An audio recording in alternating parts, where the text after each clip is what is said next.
कैसा रहेगा वृश्चिक राशि वालों के लिए जून, जुलाई और अगस्त का महीना, ये जानकारी आज की इस वीडियो के माध्यम से आपको दूंगा, इसलिए वीडियो को पूरा और अंत तक सुनिएगा। देखिए, जुलाई महीने में सबसे बड़ी जो मेन बात है इस जून, जुलाई में, अगस्त में, वो ये कि पूरे जून महीने तो मंगल ग्रह वृश्चिक राशि वालों के लिए ट्रांजिट करेंगे मेष राशि में, और 12 जुलाई तक ये मेष राशि के अंदर ही हैं। फिर मेष से निकलेंगे तो वृष में आएंगे। वृष में आएंगे तो एक पॉजिटिव साइन है, वो इसलिए कि आप इस कुंडली के माध्यम से देख सकते हैं, ये वृश्चिक राशि वालों के लिए ही कुंडली बनाई गई है। जहाँ 1 नंबर लिखा है इसमें, वो है छठा भाव। तो पूरे महीने तो मंगल इधर है जून में, और 12 तारीख को यहाँ आ जाएंगे इस घर में। इसका अर्थ ये होता है कि जब कोई भी ग्रह अपना राशि परिवर्तन करता है, किसी भी घर में जाता है, तो वहाँ उसकी प्लेसमेंट मैटर करती है। जैसे मंगल यहाँ छठे भाव में रहेगा तो अच्छा रिजल्ट नहीं देगा, यहाँ रोग, चोट, शत्रु, बाधा, तनाव, टेंशन, ये सब चीज़ें आपको देगा। बट इसका दूसरा शुभ पहलू ये है कि आपको इन सब चीज़ों के से बाहर भी रखेगा, यानी कि प्रोटेक्ट भी करेगा, यानी आपका प्रभाव भी इन लोगों के ऊपर बढ़ेगा। बट इनकी तरफ से आपको प्रॉब्लम आती रहेगी, टेंशन, परेशानी आपको फेस करते रहना पड़ेगा। अब जब 12 जुलाई को मंगल इधर 2 नंबर की राशि में आएंगे, तो जैसे ही इधर गोचर करेंगे उसके बाद एक कैरियर के घर को देखेंगे चौथी दृष्टि से, यानी कि यहाँ रह करके चौथी इधर आ जाएगी, सप्तम इधर आएगी वृश्चिक राशि पर, और नवम दृष्टि आएगी आपकी 9 नंबर राशि के ऊपर। अब ऐसी स्थिति में ये आपके मान सम्मान के लिए अच्छे हो जाएंगे, ये आपके कैरियर के लिए अच्छे हो जाएंगे, ये आपके धन धान्य के लिए अच्छे हो जाएंगे। इन सभी दृष्टिकोणों से ये आपको अच्छा रिजल्ट देंगे, ऐसा आपका ग्रह गोचर मुझे दिखाई पड़ता है। यानी कि मंगल आपको सपोर्ट करेंगे, और सपोर्टिंग टाइम पीरियड इनका 12 जुलाई से प्रारंभ होने जा रहा है। ये एक आपके लिए पॉजिटिव साइन है, ये भी हम कह सकते हैं कि ये गुड न्यूज़ है कि आपको मंगल इतनी तारीख से सपोर्ट करेंगे। अब मंगल का जो ट्रांजिट होता है वो लगभग 40-42 दिन तक ये ट्रांजिट का प्रभाव हमारी लाइफ में देखने को मिलता है। मैं एक बार साथ साथ में जो गोचर के ग्रह हैं उनको भी आपको बताऊंगा, तो वो पेपर भी मेरे सामने यहाँ खुल गया है, जिसमें से मैं आपको ये बताऊंगा कि इस डेट को, स्पेसिफिक डेट को, ये ग्रह का ट्रांजिट होगा। अब वृश्चिक वालों, आपके लिए सबसे ज़्यादा चिंता की बात तब होगी जब मंगल अष्टम भाव में जाएंगे, यानी कि 3 नंबर राशि के अंदर जाएंगे, और वो है 26 अगस्त को।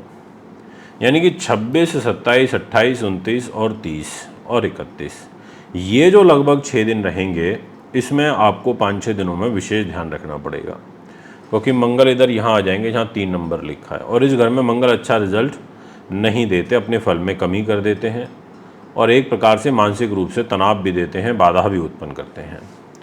अब जब ये मिड में रहेंगे, मिड से मतलब है कि 12 जुलाई से लेके और 26 अगस्त तक, जब ये यहाँ 7 नंबर भाव में रहेंगे इस वृष राशि में, तो ही आपके लिए अच्छे होंगे। मंगलिक दोष अवश्य बनेगा, बट ये कुछ नए आयामों को आपके जीवन में लेकर के आएंगे, और विशेष रूप से इनकी यहाँ आते ही जो सप्तम दृष्टि है वो खुद की वृश्चिक राशि पर रहेगी, अपनी राशि पर रहेगी, तो इस घर को बचाव की ओर लेके जाएंगे, प्रोटेक्ट करेंगे। तो ये एक पॉजिटिव साइन हो गया।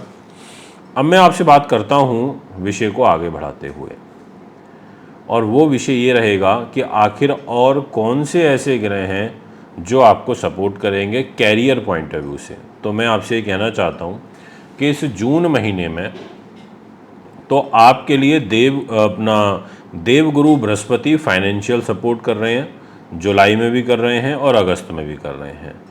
इसके अलावा कैरियर के लॉर्ड जो कि सूर्य ग्रह बनते हैं, सूर्यदेव आपको सपोर्ट कर रहे हैं इनिशियली 14 डेज जून महीने के, उसके बाद 15 जून से लेकर के और लगभग 15 जुलाई तक ये आपके अष्टम भाव में चले जाएंगे कैरियर को लेके इधर, तो ये साइन ठीक नहीं होगा।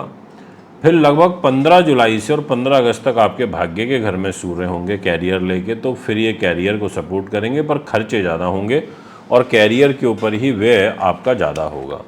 और अगर आप में से एक लाइन में ही पूछे तो मैं बोलूँगा कि जब ये 16 अगस्त को सिंह राशि में आएंगे इधर सूर्य कैरियर में प्रॉपर, तो अपने घर में आके बैठेंगे, फिर ये फाइनेंशियली और कैरियर के पॉइंट ऑफ व्यू से आपको काफ़ी सपोर्ट करेंगे। बट इन 16 अगस्त से लेकर के और 26 अगस्त ये टाइम आपके लिए सबसे ज़्यादा विशेष लाभदायक रहेगा, इसलिए इस टाइम का आप एडवांटेज ले सकते हैं।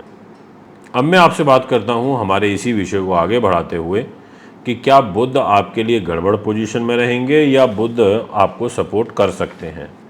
तो मैं बुध की ही बात करूँ तो मैं कहूँगा कि जून महीने में बुध से आपको कोई सपोर्ट मिलता हुआ नहीं नज़र आ रहा। जुलाई महीने के लिए मैं ये बोलूँगा कि जुलाई में लगभग आप ये मान करके चलिए कि बुध यहाँ भी अनफेवरेबल रहेंगे, कुछ ऐसे खास स्थिति में नहीं दिखाई दे रहे। हाँ, ये कह सकता हूँ कि अगस्त महीने में ये आपको सपोर्ट करेंगे, क्योंकि अगस्त में बुध आपके कैरियर के ऊपर अपना प्रभाव डालेगा, तो कैरियर को सपोर्ट कर देगा। बट आप लगभग बुध का रिजल्ट शून्य ही मान सकते हैं, या ये समझ सकते हैं कि बुध आपकी राशि के लिए सपोर्टिव नहीं है, तो वो उतना सहयोग नहीं करेगा। अब हम विषय को आगे बढ़ाते हैं और आपसे डिस्कशन करते हैं कि आखिर सुख साधन, प्रॉपर्टी, वाहन, ज़मीन, जायदाद की स्थिति क्या रहेगी। जून महीने के पहले 29 दिन तो फेवरेबल हैं, क्योंकि फर्स्ट 29 डेज तक शनि मार्गी गति से आगे चल रहे हैं और 29 जून को ये उल्टे हो जाएंगे, वक्र चाल में चलने लगेंगे। जब कोई भी ग्रह उल्टा चलता है तो उसका जो फल है उसमें कमी आती है। अब शनि आपकी प्रॉपर्टी के घर पर स्लो गति से चलेंगे, तो जो शश नाम का महापुरुष राजयोग आपके जीवन में चल रहा है, इसका भी फल आपका कम हो जाएगा। इससे रिलेटेड भी शुभ रिजल्ट आपको कम देखने को मिलेंगे। यानी कि यहाँ पर आपके लिए मैं ये कह सकता हूँ कि थोड़ा सा हर्डल्स ज़्यादा हैं, मेहनत ज़्यादा है, तपस्या ज़्यादा दिखाई देती है।